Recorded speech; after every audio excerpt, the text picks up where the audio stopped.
오늘 말씀 제목은 풍성한 생명입니다. 인간의 생명이 고귀하지요.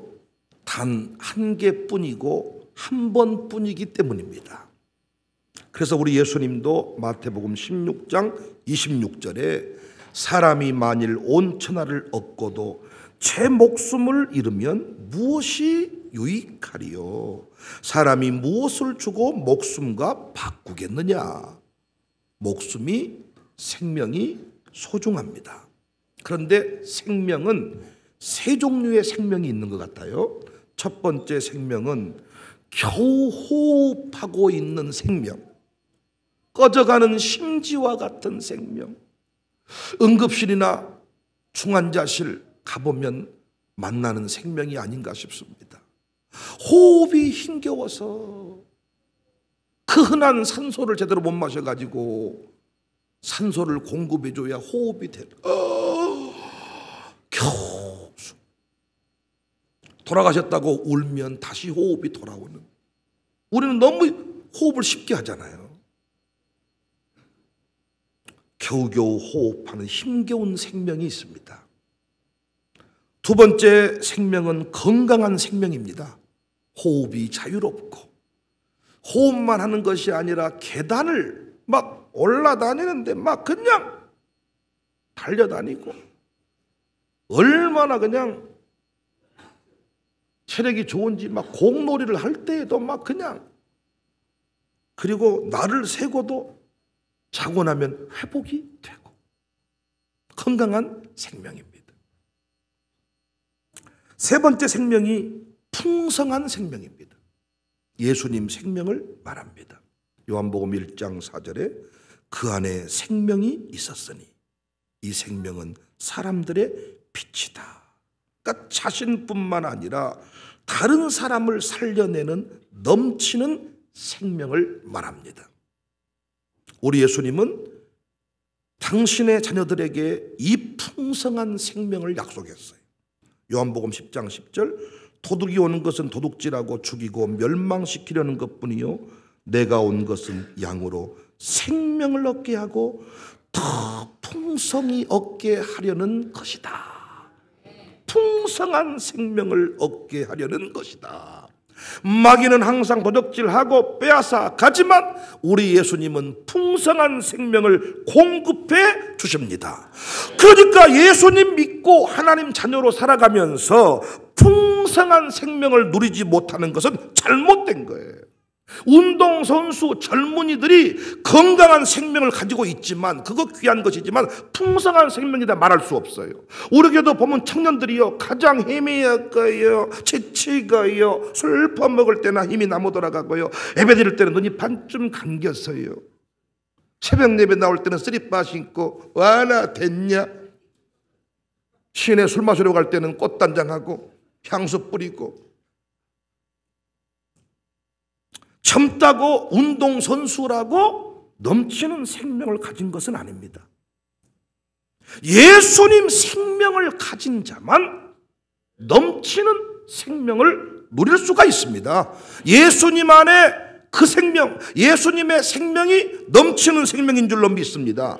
그래서 구약 선지자 이사야 40장 30절에 보면 소년이라도 피곤하며 곤비하며 장정이라도 넘어지며 쓰러지되 오직 여호와를 앙망하는 자는 새 힘을 얻는데 독수리가 날개치며 올라감 같을 것이요 다른 박질하여도 곤비하지 아니하겠고 걸어가도 피곤하지 아니하리로다.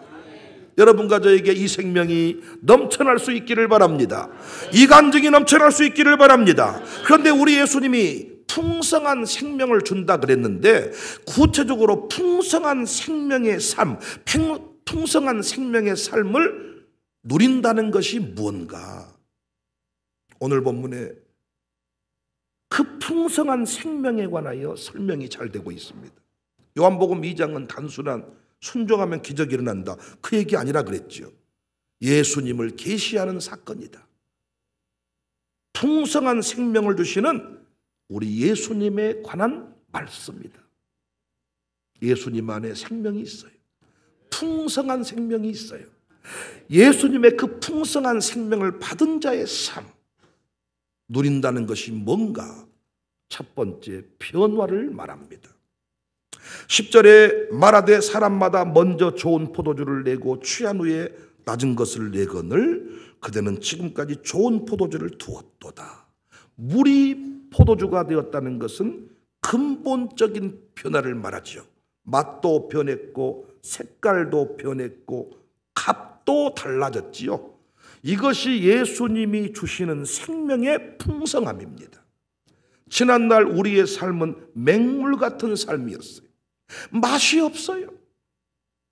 그런데 은혜 받은 후에 우리의 삶은 극상품 포도주와 같은 삶이 되었어요. 맛을 내요.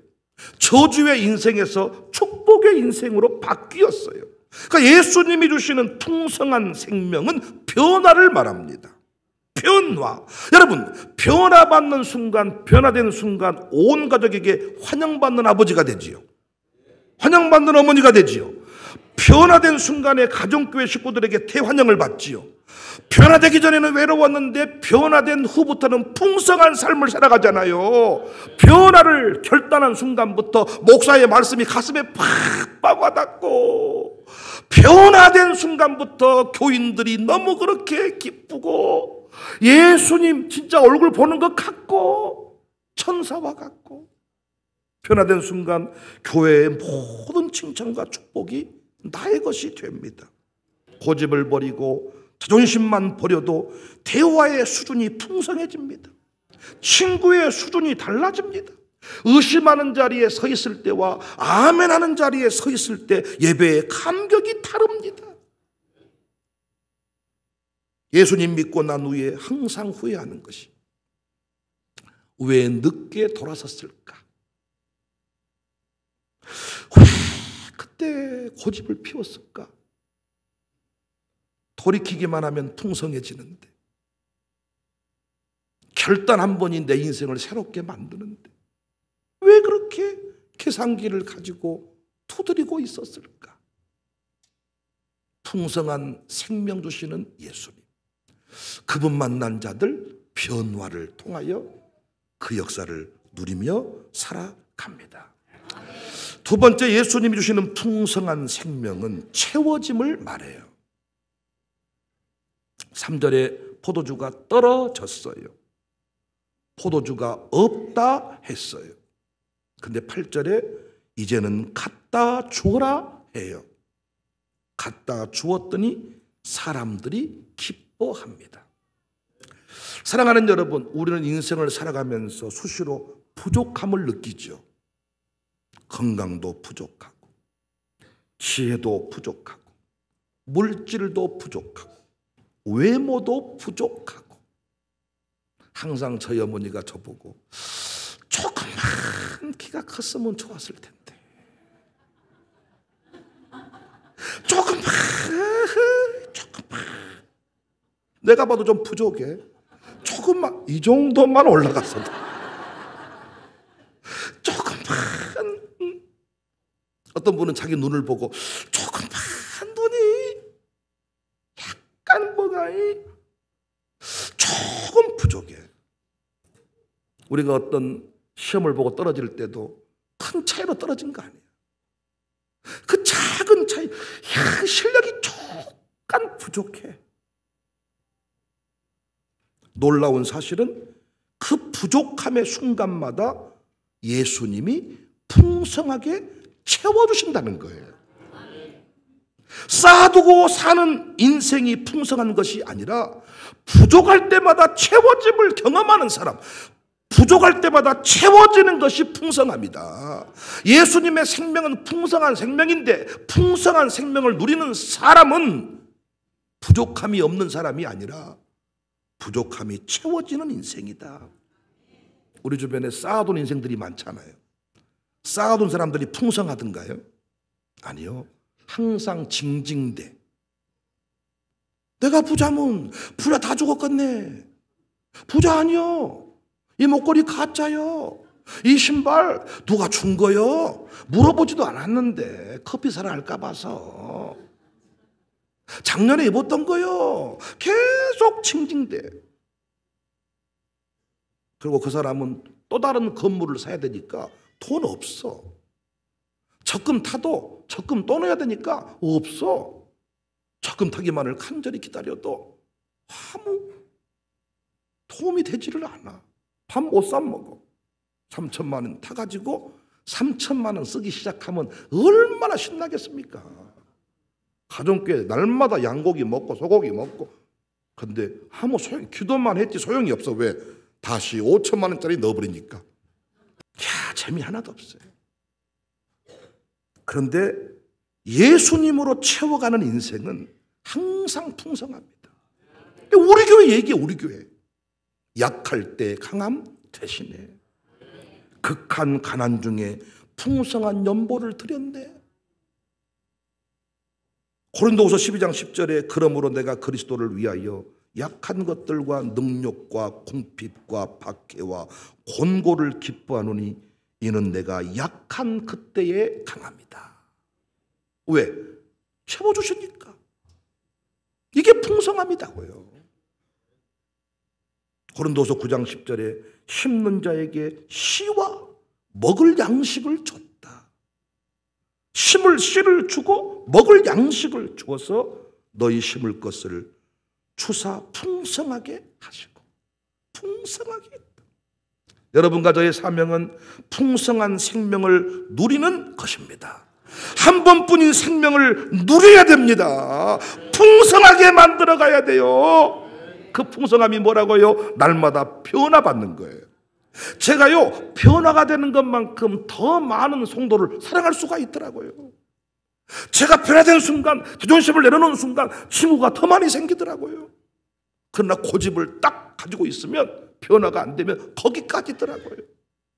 변화가 풍성합니다. 채워짐이 풍성합니다. 날마다 예수님으로 채워 흘러 넘치게 하십시다. 여러분은 자녀들이 징징대고 빌빌대며 살기를 원하세요? 아니면 부모님 믿고 당당하게 살기를 원하세요? 아버지 입금하세요. 제가 밥 사기로 했습니다.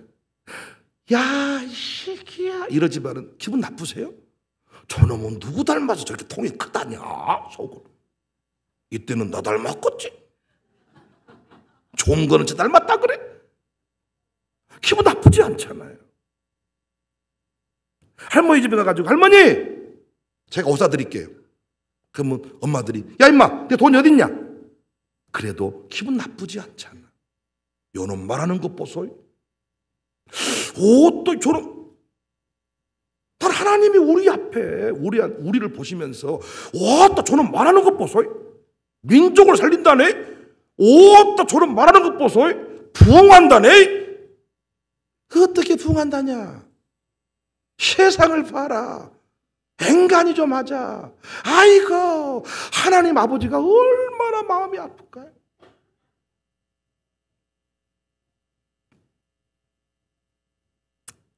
저는 우리 교회가 이 풍성함을 오래전부터 누리고 있다고 확신합니다. 누가 우리 교회 보고 가난하다고 합니까? 근데 우리 교회 가난하거든요. 제가 어떤 막 사업하시는 분들이 선교비를 막 몇억씩 보낸다 그래서 우리도 좀 주세요 그랬더니 아따 부자 교회는 가만히 계세요 막. 아니 부자 아니야 우리 진짜 주차장 계약도 못 하잖아.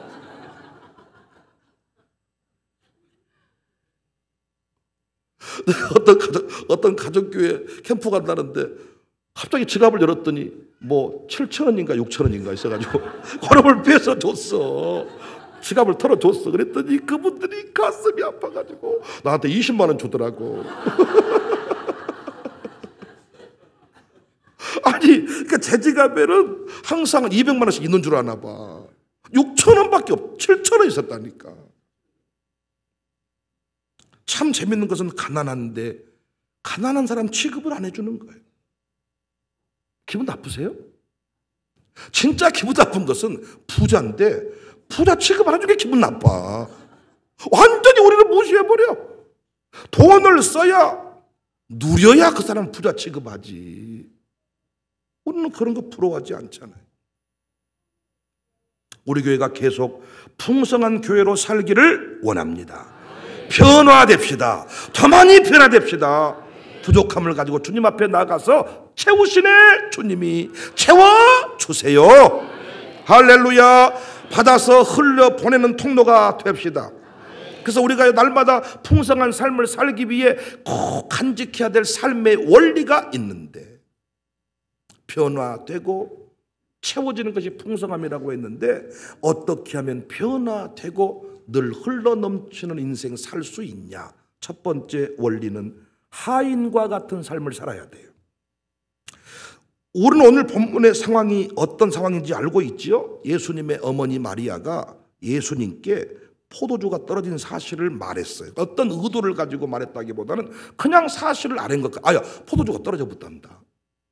이 집에 홍어가 떨어졌단다. 준비 안 했는갑다. 이 정도 얘기 아니었나 싶어요. 3절에 포도주가 떨어진지라 예수의 어머니가 예수에게 이르되 저들에게 포도주가 없단다.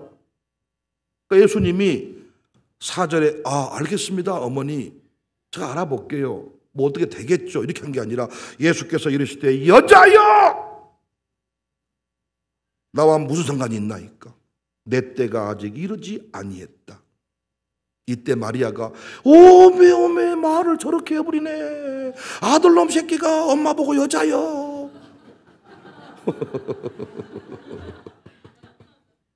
이렇게 하지 않았고 5절에 그의 어머니가 하인들에게 이르되 너희에게 무슨 말씀을 하시든지 그대로 하라. 오늘 본문 3은 내용이죠. 마리아도 예수님이 하나님의 아들이라는 사실을 순간순간 망각하지 않았겠습니까? 인간으로 살아가니까 내 아들인 것처럼 살아간 거예요. 그냥 그러니까 내 아들이니까 아야 투민아 포도주가 떨어졌단다 이렇게 말을 한 거야. 이때 여자여 하니까 마리아께서 정신이 번쩍 든 거죠.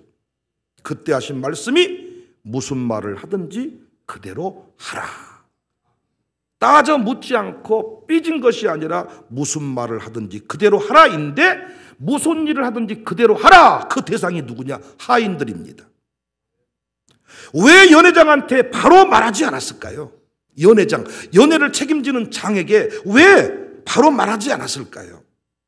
여러분 아시는 바대로 잘난 사람들은 이론이 많고 말이 많더라고요.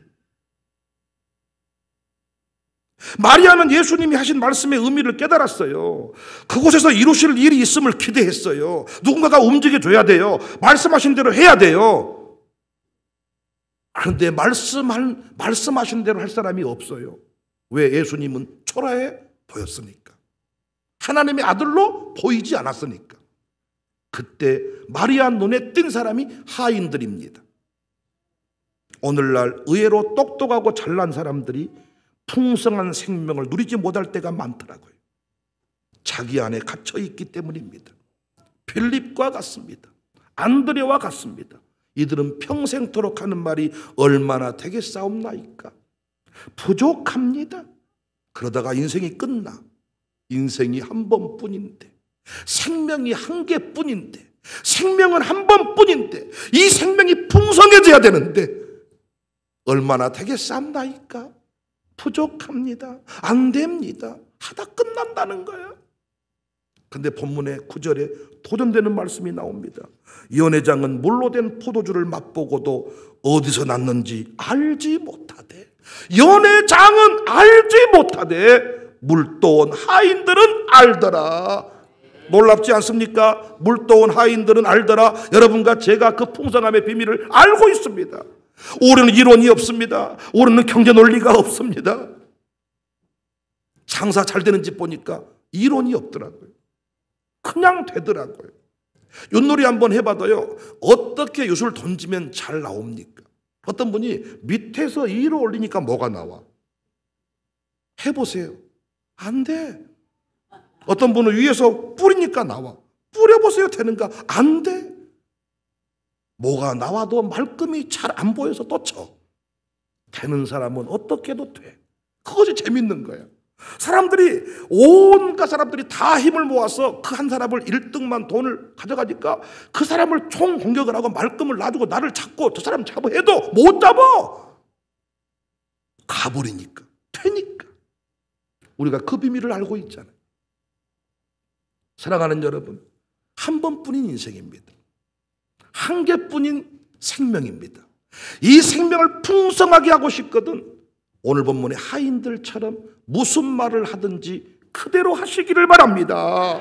말씀을 들을 때도 아멘 하는 사람이 있고 과연 내가 하는 사람이 있다는 거예요. 아멘 하면 거기에서 풍성한 역사가 일어나는 줄로 믿으시기를 바랍니다. 순종하십시다. 말씀대로 가십시다. 주보에 광고 나온 거 가만히 보았다가 감동 주시면 아멘 하시자고요. 풍성한 삶을 살고 싶거든 두 번째 원리를 기억하십시오. 마리아와 같은 삶을 살아야 돼요. 이미 말씀드린 대로 마리아는 예수님의 말씀 속에서 그 때를 깨달았습니다. 내 때가 아닙니다. 5절, 그래서 하인들에게 말한 겁니다. 너희에게 무슨 말씀하든지 그대로 해라. 이 순간만큼은 마리아가 예수님을 자신의 아들이 아닌 하나님의 아들로 인정한 것이죠. 예수님을 하나님 나라의 왕으로 세워드린 것입니다. 그랬더니 그분이 통치하십니다. 교회가 똑똑한 사람이 많으면 성령이 통치하지 못하더라고요. 똑똑한 교회가 재판하다 끝나더라고요. 똑똑한 사람들이 회의를 길게 하다가 자기들끼리 시험 들고 교회를 쪼개더라고요. 저는 의논하는 게 나쁘다는 게 아닙니다. 저만큼 의논 잘한 사람이 있으면 한번 나와보라고 하십시오. 저는 매주 당회를 하는 사람, 설교자예요. 목사님들은 안건 있을 때마다 전반기 당회, 후반기 당회, 정기 당회 정해놓고 그때만 당회를 해요. 저는 의논을 좋아하니까. 그런데 자기가 왕이 되어 살면, 담임 목사가 어떤 의도를 정해놓고 당회를 하면 성령이 역사 안 합니다. 장로님들끼리 짜서 들어오면 성령이 역사 안 합니다. 예수님을 왕으로 인정하고 세워드릴 때 그분이 마음껏 춤을 추면서 우리를 다스리시고 그 부족함의 자리에 간증이 넘치도록 이끌어 가시는 것을 믿으시기를 바랍니다. 죽지 못해 살아가는 인생의 대부분은 자기가 왕되어 살아가는 사람이에요. 하나님의 역사를 인정하지 않아요. 하나님의 때를 인정하지 않아요. 자신의 계획을 이루기 위해 하나님이 필요해요. 그래서 항상 불안해요. 초조해요. 우리 주님은 형편과 처지를 다 알고 계세요. 우리 생각에는 지연되는 것 같지만, 침묵하시는 것 같지만 오늘 또 하나님의 뜻은 이 땅에 이루어지고 있어요. 결혼 생활에 실패한 자들의 특징은 자신들의 뜻대로 배우자를 정한 거예요. 가슴 뛰는 청춘 남녀 나쁘다는 게 아니고 무엇 때문에 가슴이 뛰었는지를 확인해 봐야 되는데 가슴 뛰면 지짝이라네. 얼굴이 예뻐서 가슴이 뛰었을까? 그러면 결혼하고도 항상 예뻐야 되는데 신혼여행만 갔다 와도 예쁜 줄도 모르는데 예쁜 게 아닌데 무엇 때문에 가슴이 뛰었는지를 알아야 되는데 처갓집이 돈이 많아서 가슴이 뛰었을까? 처갓집이 항상 돈이 많으면 좋은데 저희 처갓집도 돈이 없어졌어요. 장인이 은퇴하시고 남은 모든 돈들은 다 교회에다 헌금하고 개털됐어요. 우리 집보다 부자여서 좋았는데 우리 집은 삼겹살만 먹고 살 때 소고기 먹어서 좋았는데 나는 10만 원짜리 양복 입고 살았는데 처갓집 가니까 백화점 가서 양복 사주더라고. 할렐루야 좋았는데 지금 우리 장모님 보면 한 벌 옷으로 계속 사시는 것 같아. 무엇 때문에 가슴이 뛰었는가를 알아야 되는데 그냥 가슴 뛰는 사람끼리 만난 거지. 어떤 분은 가슴도 안 뛰었는데 상황이 그래서 코너에 몰려서 결혼했다는 분도 계죠. 평생 가슴이 아프죠. 내가 정한 짝, 내 짝 아닙니다. 하나님이 내게 걸어오게 했다 그래. 하나님이 내게 보내셨고 하나님이 내게 보내준 짝이 배필이거든요.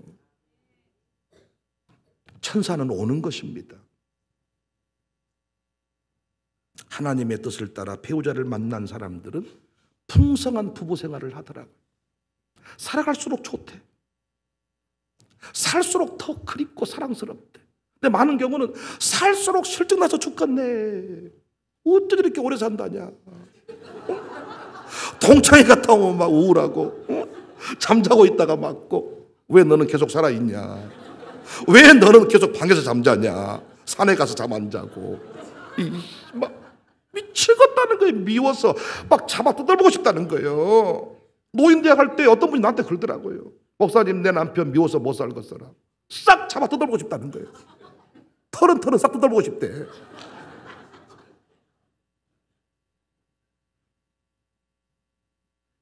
우리 교회도 털 뜯기겠다 한 분들은 성경책 읽고 있네요 지금.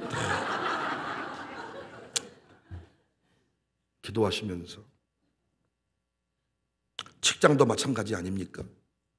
연봉 따라 간 사람 풍성하게 못 삽니다. 왜냐하면 연봉이 높아본들 내 삶은 똑같아요.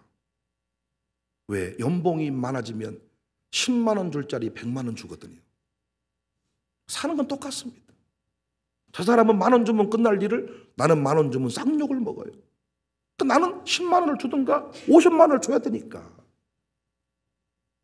연봉 따라 가는 것도 의미가 없죠. 하나님의 인도하심을 따라 하나님을 믿고 나아가면 항상 기쁨이 있습니다. 우리도 만나려고 만난 게 아니잖아요. 청사교회 저는 있는지도 몰랐다니까. 그런데 하나님의 은혜로 서로 이렇게 하나님이 서로 마치 그 준매하듯이 양쪽에서 쫙 데리고 와서 둘이 다 극적으로 만나게 살아갈수록 좋아. 살아갈수록. 내가 고른 것은 항상 후회해. 내가 말씀드렸죠. 넥타이 고르고 갈 때 아내가 사라고 한 것이 있고 제가 산 것이 있고 항상 사가지고 온 뒤부터는 아내가 사라는 것만 하게 돼요.